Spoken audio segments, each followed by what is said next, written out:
gonna discuss you with that how the baby is made. The baby is made when you do sex, but do not do sex when you are not married or teenagers or not married.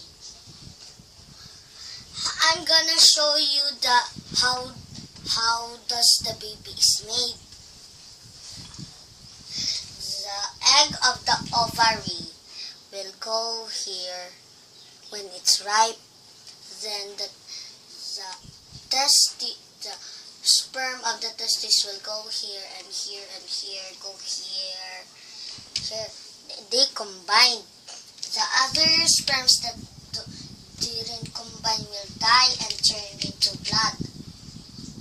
After 9 months, it will turn into a fetus. Then it is now born. Then